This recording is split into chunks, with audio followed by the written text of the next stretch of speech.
Gibsonville, South Carolina. Holmes by Sir Arthur Conan Doyle. Adventure 3.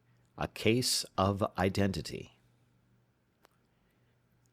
"My dear fellow," said Sherlock Holmes as we sat on either side of the fire in his lodgings at Baker Street, "life is infinitely stranger than anything which the mind of man could invent. We would not dare to conceive the things which are really mere commonplaces of existence. If we could fly out of that window hand in hand, hover over this great city, gently remove the roofs, and peep in at the queer things which are going on, the strange coincidences, the plannings, the cross purposes, the wonderful chains of events, working through generations, and leading to the most outré results, it would make all fiction with its conventionalities and foreseen conclusions most stale and unprofitable." "And yet I am not convinced of it," I answered. "The cases which come to light in the papers are, as a rule, bald enough and vulgar enough. We have in our police reports realism pushed to its extreme limits, and yet the result is, it must be confessed, neither fascinating nor artistic." "A certain selection and discretion must be used in producing a realistic effect," remarked Holmes. "This is wanting in the police report, where more stress is laid, perhaps, upon the platitudes of the magistrate than upon the details, which to an observer contain the vital essence of the whole matter. Depend upon it, there is nothing so unnatural as the commonplace." I smiled and shook my head. "I can quite understand your thinking so," I said. "Of course, in your position of unofficial adviser and helper to everybody who is absolutely puzzled throughout 3 continents, you are brought in contact with all that is strange and bizarre. But here," I picked up the morning paper from the ground, "let us put it to a practical test. Here is the first heading upon which I come: A husband's cruelty to his wife. There is half a column of print, but I know without reading it that it is all perfectly familiar to me. There is, of course, the other woman, the drink, the push, the blow, the bruise, the sympathetic sister or landlady. The crudest of writers could invent nothing more crude." "Indeed, your example is an unfortunate one for your argument," said Holmes, taking the paper and glancing his eye down it. "This is the Dundas separation case, and, as it happens, I was engaged in clearing up some small points in connection with it. The husband was a teetotaler. There was no other woman, and the conduct complained of was that he had drifted into the habit of winding up every meal by taking out his false teeth and hurling them at his wife, which, you will allow, is not an action likely to occur to the imagination of the average story-teller. Take a pinch of snuff, doctor, and acknowledge that I have scored over you in your example." He held out his snuff-box of old gold, with a great amethyst in the centre of the lid. Its splendour was in such contrast to his homely ways and simple life that I could not help commenting upon it. "Ah," said he, "I forgot that I had not seen you for some weeks. It is a little souvenir from the King of Bohemia, in return for my assistance in the case of the Irene Adler papers." "And the ring?" I asked, glancing at a remarkable brilliant which sparkled upon his finger. "It was from the reigning family of Holland, though the matter in which I served them was of such delicacy that I cannot confide it even to you, who have been good enough to chronicle 1 or 2 of my little problems." "And have you any on hand just now?" I asked with interest. "Some 10 or 12, but none which present any feature of interest. They are important, you understand, without being interesting. Indeed, I have found that it is usually in unimportant matters that there is a field for the observation, and for the quick analysis of cause and effect which gives the charm to an investigation. The larger crimes are apt to be the simpler, for the bigger the crime, the more obvious, as a rule, is the motive. In these cases, save for one rather intricate matter which has been referred to me from Marseilles, there is nothing which presents any features of interest. It is possible, however, that I may have something better before very many minutes are over, for this is one of my clients, or I am much mistaken." He had risen from his chair and was standing between the parted blinds, gazing down into the dull, neutral-tinted London street. Looking over his shoulder, I saw that on the pavement opposite there stood a large woman with a heavy fur boa round her neck, and a large curling red feather in a broad-brimmed hat, which was tilted in a coquettish Duchess of Devonshire fashion over her ear. From under this great panoply she peeped up in a nervous, hesitating fashion at our windows, while her body oscillated backward and forward, and her fingers fidgeted with her glove buttons. Suddenly, with a plunge, as of the swimmer who leaves the bank, she hurried across the road, and we heard the sharp clang of the bell. "I have seen those symptoms before," said Holmes, throwing his cigarette into the fire. "Oscillation upon the pavement always means an affaire à coeur. She would like advice, but it is not sure that the matter is not too delicate for communication. And yet even here we may discriminate. When a woman has been seriously wronged by a man she no longer oscillates, and the usual symptom is a broken bell wire. Here we may take it that there is a love matter, but that the maiden is not so much angry as perplexed or grieved. But here she comes in person to resolve our doubts." As he spoke there was a tap at the door, and the boy in buttons entered to announce Miss Mary Sutherland, while the lady herself loomed behind his small black figure like a full-sailed merchantman behind a tiny pilot boat. Sherlock Holmes welcomed her with the easy courtesy for which he was remarkable, and having closed the door and bowed her into an armchair, he looked her over in the minute yet abstracted fashion which was peculiar to him. "Do you not find," he said, "that with your short sight it is a little trying to do so much typewriting?" "I did at first," she answered, "but now I know where the letters are without looking." Then, suddenly realizing the full purport of his words, she gave a violent start and looked up, with fear and astonishment upon her broad, good-humoured face. "You've heard about me, Mr. Holmes," she cried. "Else how could you know all that?" "Ha! Never mind," said Holmes, laughing. "It is my business to know things. Perhaps I have trained myself to see what others overlook. If not, why should you come to consult me?" "I came to you, sir, because I heard of you from Mrs. Etheridge, whose husband you found so easy when the police and everyone had given him up for dead. Oh, Mr. Holmes, I wish you would do as much for me. I'm not rich, but still I have 100 a year in my own right, besides the little that I make by the machine, and I would give it all to know what has become of Mr. Hosmer Angel." "Why did you come away to consult me in such a hurry?"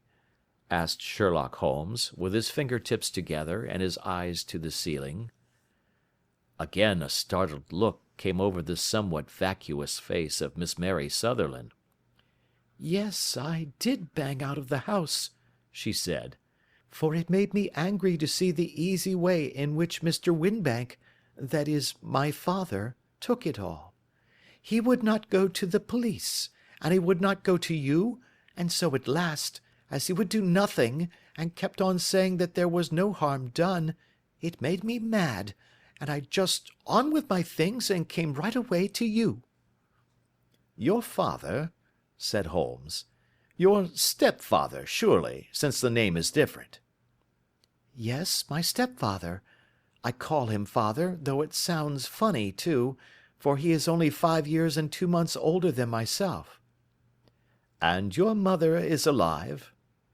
"Oh, yes, mother is alive and well. I wasn't best pleased, Mr. Holmes, when she married again so soon after father's death, and a man who was nearly 15 years younger than herself. Father was a plumber in the Tottenham Court Road, and he left a tidy business behind him, which mother carried on with Mr. Hardy, the foreman, but when Mr. Windibank came he made her sell the business, for he was very superior, being a traveller in wines. They got £4,700 for the goodwill and interest, which wasn't near as much as father could have got if he had been alive. I had expected to see Sherlock Holmes impatient under this rambling and inconsequential narrative, but, on the contrary, he had listened with the greatest concentration of attention. "Your own little income," he asked, "does it come out of the business?" "Oh, no, sir. It is quite separate and was left me by my Uncle Ned in Auckland. It is in New Zealand stock, paying 4.5%. £2,500 was the amount, but I can only touch the interest." "You interest me extremely," said Holmes, "and since you draw so large a sum as 100 a year, with what you earn into the bargain, you no doubt travel a little and indulge yourself in every way. I believe that a single lady can get on very nicely upon an income of about £60.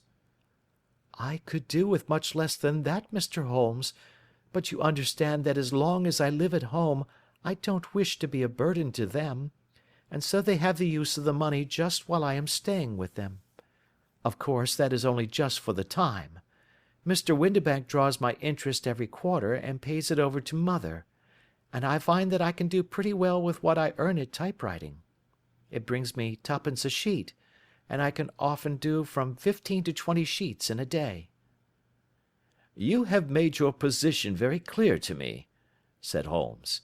"This is my friend, Dr. Watson, before whom you can speak as freely as before myself. Kindly tell us now all about your connection with Mr. Hosmer Angel." A flush stole over Miss Sutherland's face, and she picked nervously at the fringe of her jacket. "I met him first at the gasfitters' ball," she said.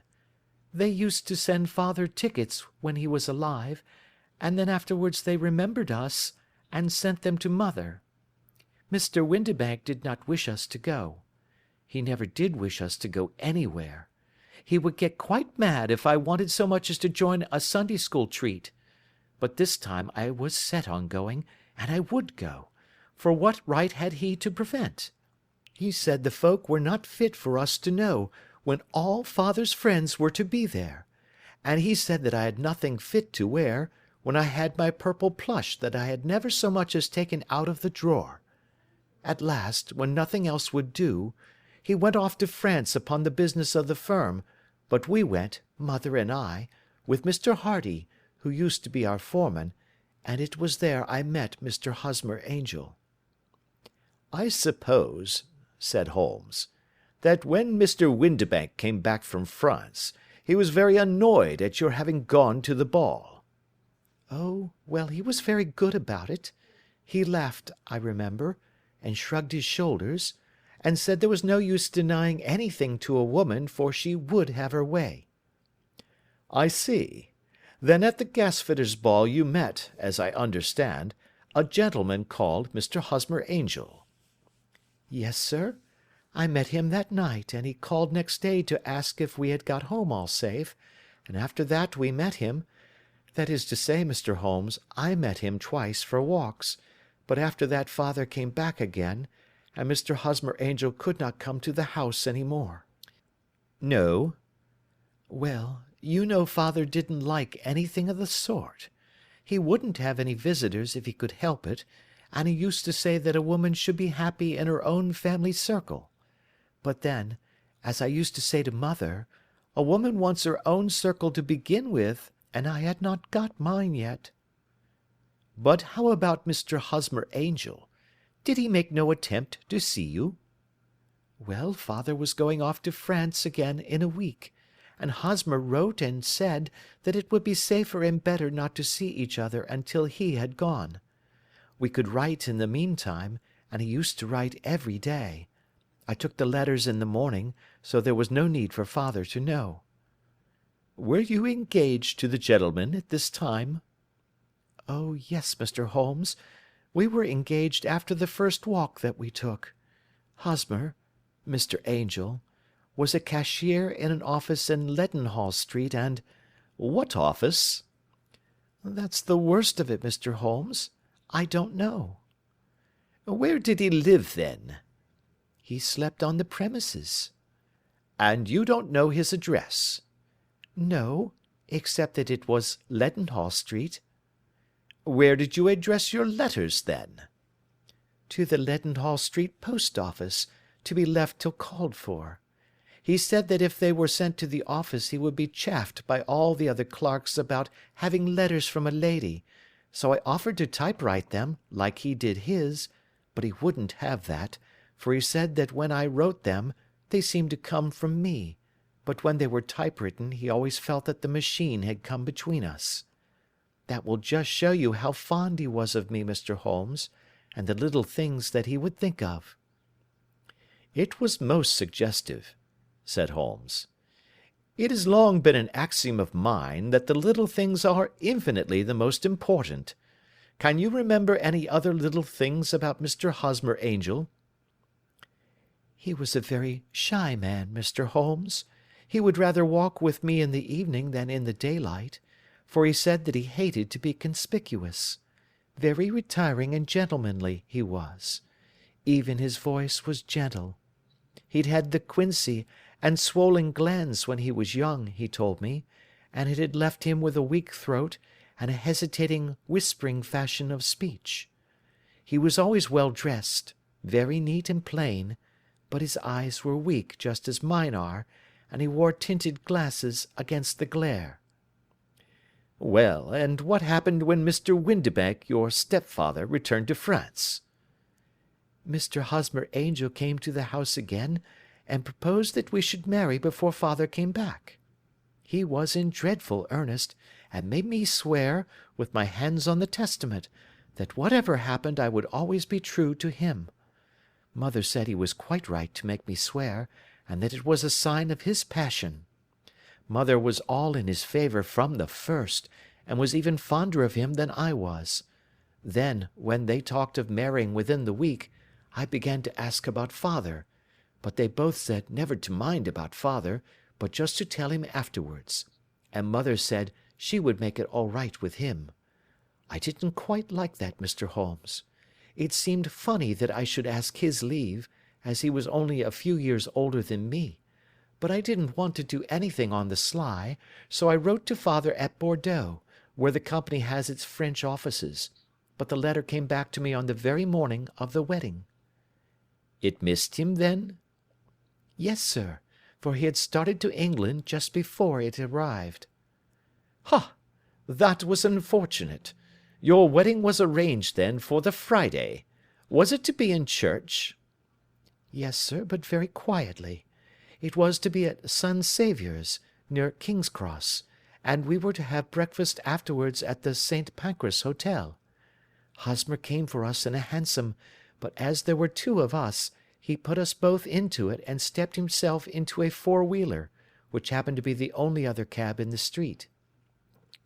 We got to the church first, and when the four-wheeler drove up we waited for him to step out, but he never did, and when the cabman got down from the box and looked, there was no one there.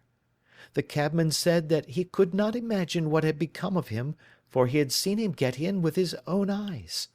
That was last Friday, Mr. Holmes, and I have neither seen nor heard anything since then to throw any light upon what has become of him." "It seems to me that you have been very shamefully treated," said Holmes. "Oh, no, sir. He was too good and kind to leave me so.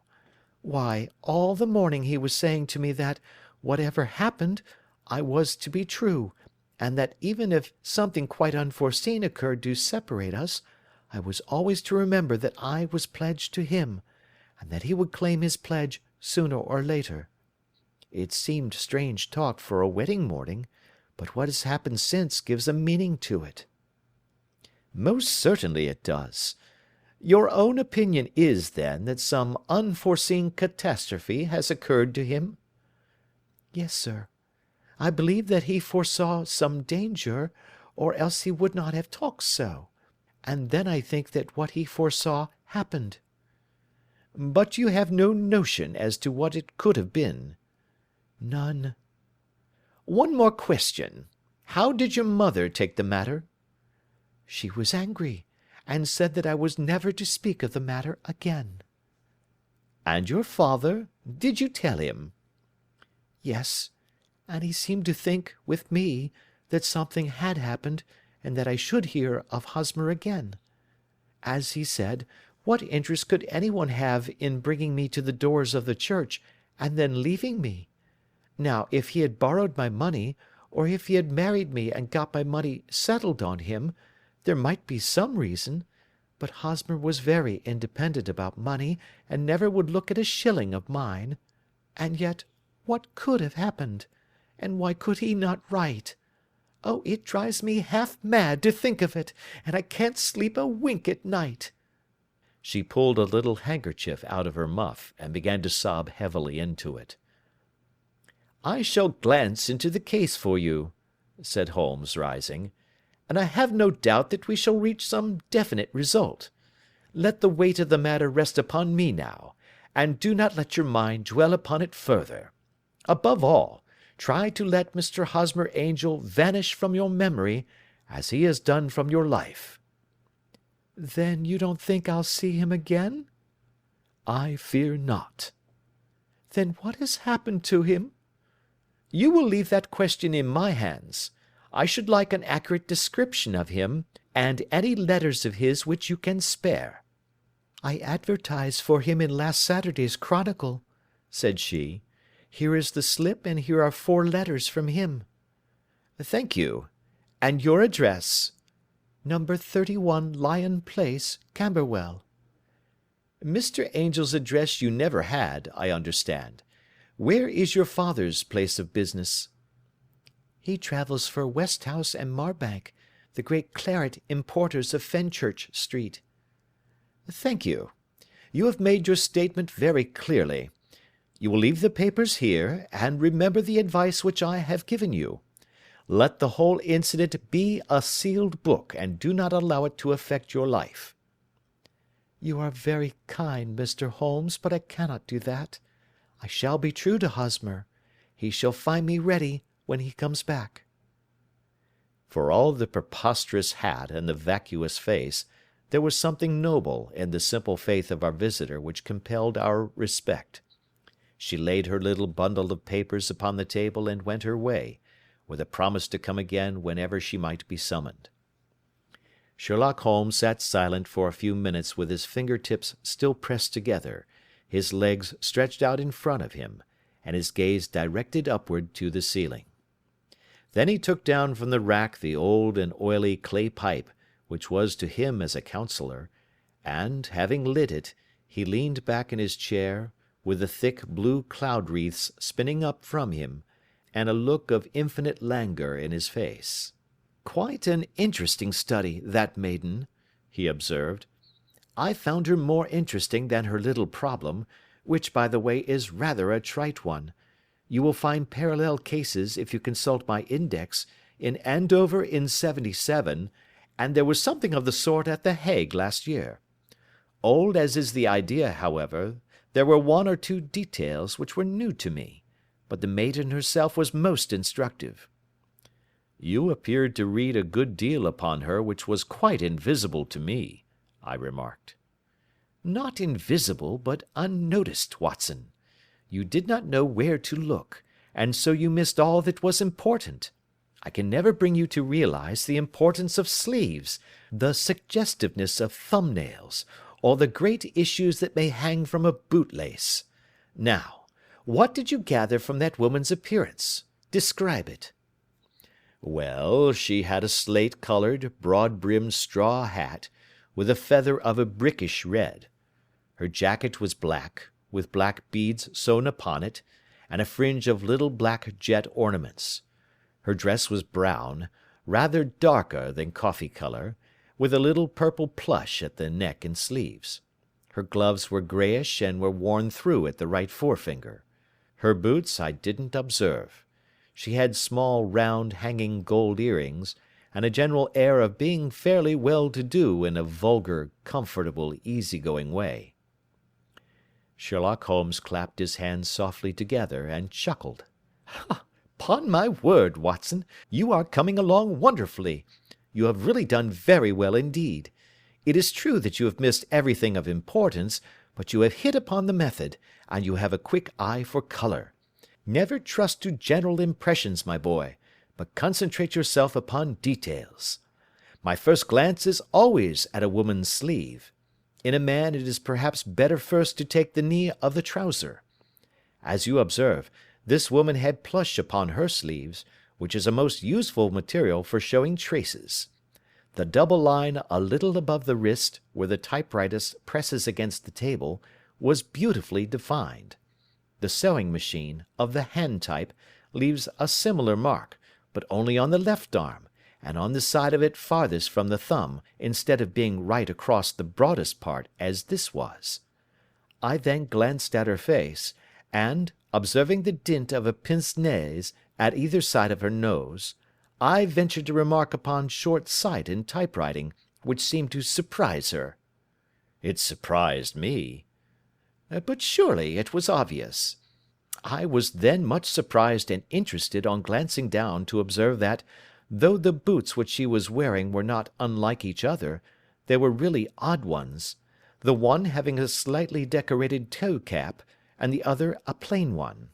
One was buttoned only in the 2 lower buttons out of 5, and the other at the 1st, 3rd, and 5th. Now, when you see that a young lady, otherwise neatly dressed, has come away from home with odd boots, half buttoned, it is no great deduction to say that she came away in a hurry. And what else? I asked, keenly interested, as I always was, by my friend's incisive reasoning. I noted, in passing, that she had written a note before leaving home, but after being fully dressed. You observed that her right glove was torn at the forefinger, but you did not apparently see that both glove and finger were stained with violet ink. She had written in a hurry and dipped her pen too deep. It must have been this morning, or the mark would not remain clear upon the finger. All this is amusing, though rather elementary, but I must go back to business, Watson. Would you mind reading me the advertised description of Mr. Hosmer Angel? I held the little printed slip to the light. Missing, it said, on the morning of the 14th, a gentleman named Hosmer Angel, about 5 feet 7 inches in height, strongly built, sallow complexion, black hair, a little bald in the centre, bushy black side whiskers and moustache, tinted glasses, slight infirmity of speech, was dressed when last seen in black frock coat faced with silk, black waistcoat, gold Albert chain, and grey Harris tweed trousers, with brown gaiters over elastic-sided boots, known to have been employed in an office in Leadenhall Street. Anybody bringing— "That will do," said Holmes. "As to the letters," he continued, glancing over them, "they are very commonplace. Absolutely no clue in them to Mr. Angel, save that he quotes Balzac once. There is one remarkable point, however, which will no doubt strike you." "They are typewritten," I remarked. "Not only that, but the signature is typewritten. Look at the neat little Hosmer Angel at the bottom.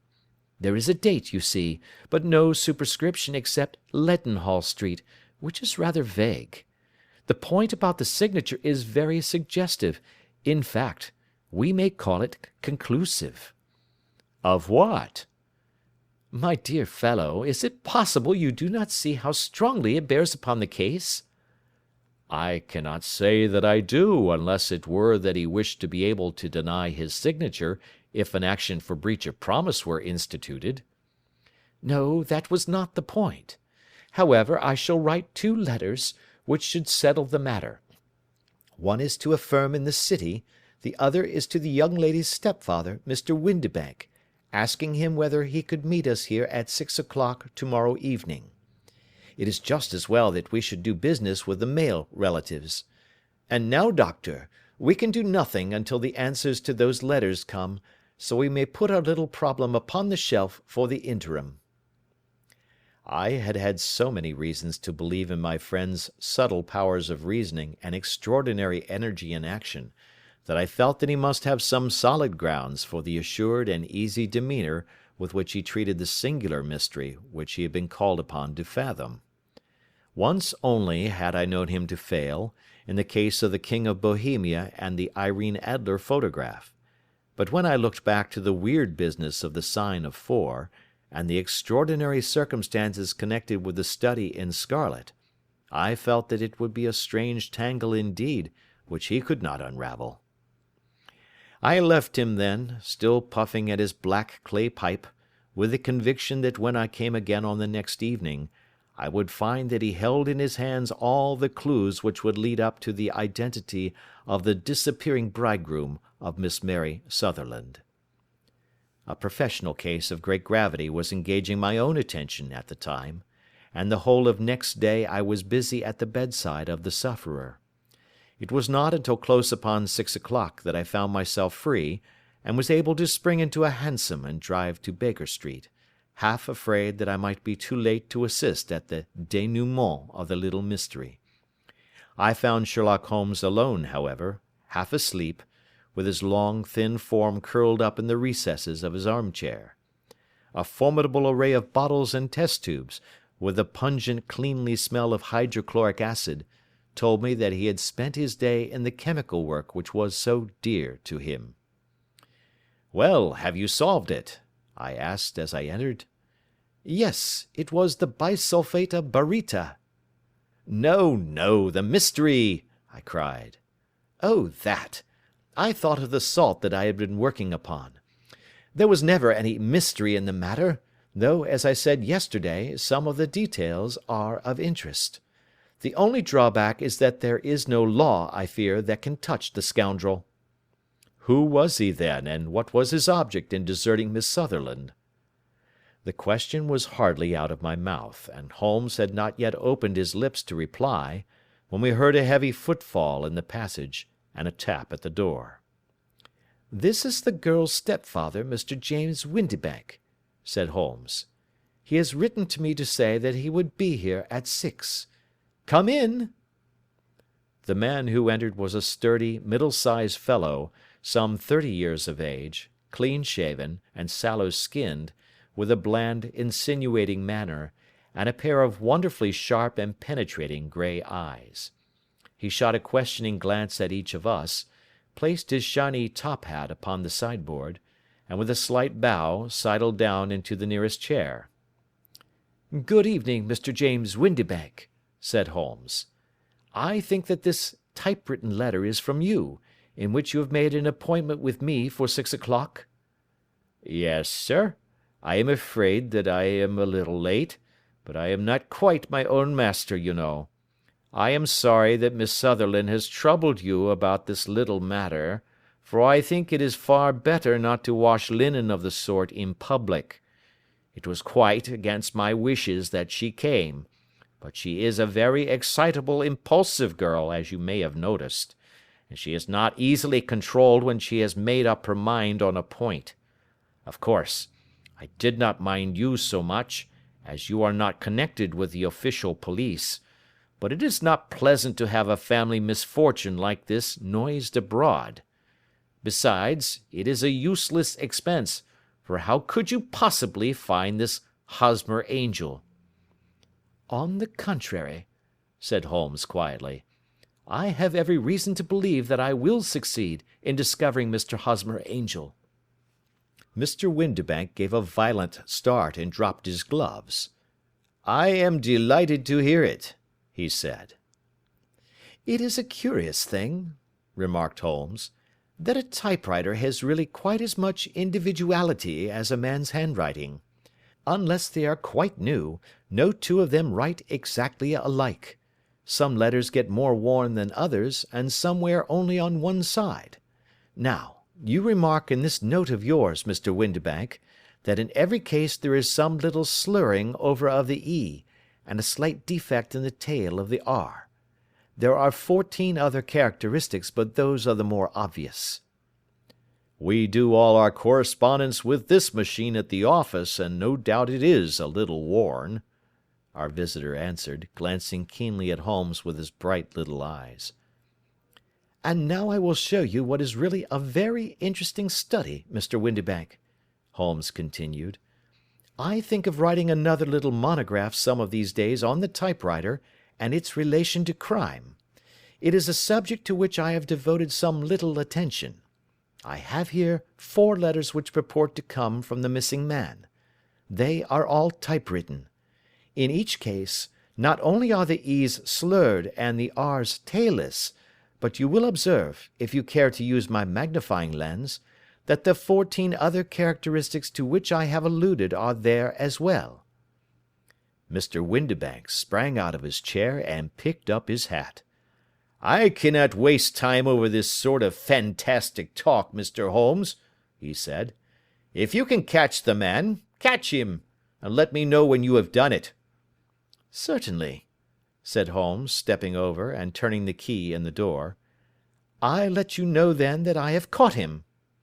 "What? Where?" shouted Mr. Windibank, turning white to his lips and glancing about him like a rat in a trap. "Oh, it won't do. Really it won't," said Holmes suavely. "There is no possible getting out of it, Mr. Windibank. It is quite too transparent, and it was a very bad compliment when you said that it was impossible for me to solve so simple a question. That's right. Sit down and let us talk it over." Our visitor collapsed into a chair, with a ghastly face and a glitter of moisture on his brow. It's not actionable," he stammered. "I am very much afraid that it is not. But between ourselves, Windibank, it was as cruel and selfish and heartless a trick in a petty way as ever came before me. Now, let me just run over the course of events, and you will contradict me if I go wrong." The man sat huddled up in his chair, with his head sunk upon his breast, like one who is utterly crushed. Holmes stuck his feet up on the corner of the mantelpiece, and leaning back with his hands in his pockets, began talking, rather to himself, as it seemed, than to us. "The man married a woman very much older than himself for her money," said he, "and he enjoyed the use of the money of the daughter as long as she lived with them. It was a considerable sum, for people in their position, and the loss of it would have made a serious difference. It was worth an effort to preserve it. The daughter was of a good, amiable disposition, but affectionate and warm-hearted in her ways, so that it was evident that with her fair personal advantages, and her little income, she would not be allowed to remain single long. Now her marriage would mean, of course, the loss of 100 a year, so what does her stepfather do to prevent it? He takes the obvious course of keeping her at home, and forbidding her to seek the company of people of her own age. But soon he found that that would not answer for ever. She became restive, insisted upon her rights, and finally announced her positive intention of going to a certain ball. What does her clever stepfather do then? He conceives an idea more creditable to his head than to his heart. With the connivance and assistance of his wife, he disguised himself, covered those keen eyes with tinted glasses, masked the face with a moustache and a pair of bushy whiskers, sunk that clear voice into an insinuating whisper, and doubly secure on account of the girl's short sight, he appears as Mr. Hosmer Angel, and keeps off other lovers by making love himself." "It was only a joke at first," groaned our visitor. "We never thought that she would have been so carried away." "Very likely not. However that may be, the young lady was very decidedly carried away, and having quite made up her mind that her stepfather was in France, the suspicion of treachery never for an instant entered her mind. She was flattered by the gentleman's attentions, and the effect was increased by the loudly expressed admiration of her mother. Then Mr. Angel began to call, for it was obvious that the matter should be pushed as far as it would go if a real effect were to be produced. There were meetings, and an engagement, which would finally secure the girl's affections from turning towards any one else. But the deception could not be kept up for ever. These pretended journeys to France were rather cumbrous. The thing to do was clearly to bring the business to an end in such a dramatic manner that it would leave a permanent impression upon the young lady's mind, and prevent her from looking upon any other suitor for some time to come. Hence those vows of fidelity exacted upon a testament, and hence also the allusions to a possibility of something happening on the very morning of the wedding. James Windibank wished Miss Sutherland to be so bound to Hosmer Angel, and so uncertain as to his fate, that for 10 years to come, at any rate, she would not listen to another man. As far as the church door he brought her, and then, as he could go no farther, he conveniently vanished away by the old trick of stepping in at one door of a four-wheeler, and out at the other. I think that was the chain of events, Mr. Windibank." Our visitor had recovered something of his assurance while Holmes had been talking, and he rose from his chair now with a cold sneer upon his pale face. "It may be so, or it may not, Mr. Holmes," said he. "But if you are so very sharp, you ought to be sharp enough to know that it is you who are breaking the law now, and not me. I have done nothing actionable from the first, but as long as you keep that door locked, you lay yourself open to an action for assault and illegal constraint." "The law cannot, as you say, touch you," said Holmes, unlocking and throwing open the door. "Yet there never was a man who deserved punishment more.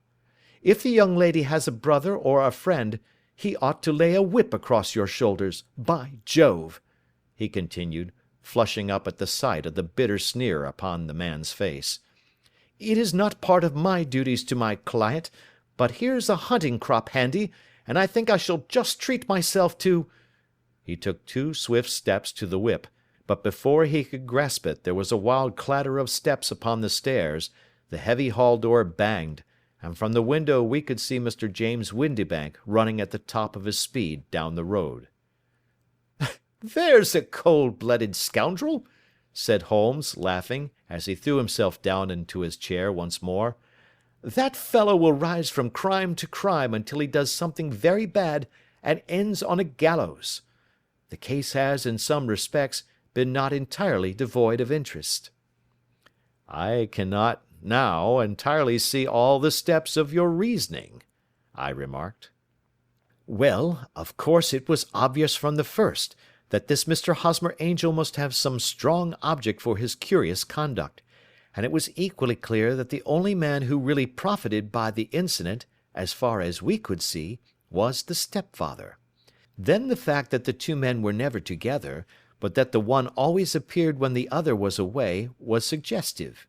So were the tinted spectacles and the curious voice, which both hinted at a disguise, as did the bushy whiskers. My suspicions were all confirmed by his peculiar action in typewriting his signature, which, of course, inferred that his handwriting was so familiar to her that she would recognize even the smallest sample of it. You see, all these isolated facts, together with many minor ones, all pointed in the same direction." "And how did you verify them?" "Having once spotted my man, it was easy to get corroboration. I knew the firm for which this man worked. Having taken the printed description, I eliminated everything from it which could be the result of a disguise, the whiskers, the glasses, the voice, and I sent it to the firm, with a request that they would inform me whether it answered to the description of any of their travellers. I had already noticed the peculiarities of the typewriter, and I wrote to the man himself at his business address, asking him if he would come here. As I expected, his reply was typewritten, and revealed the same trivial but characteristic defects. The same post brought me a letter from Westhouse and Marbank, of Fenchurch Street, to say that the description tallied in every respect with that of their employee, James Windibank. Voilà tout." "And Miss Sutherland?" "If I tell her she will not believe me. You may remember the old Persian saying, 'There is danger for him who taketh the tiger cub, and danger also for whoso snatches a delusion from a woman.' There is as much sense in Hafiz as in Horace, and as much knowledge of the world." End of Adventure 3.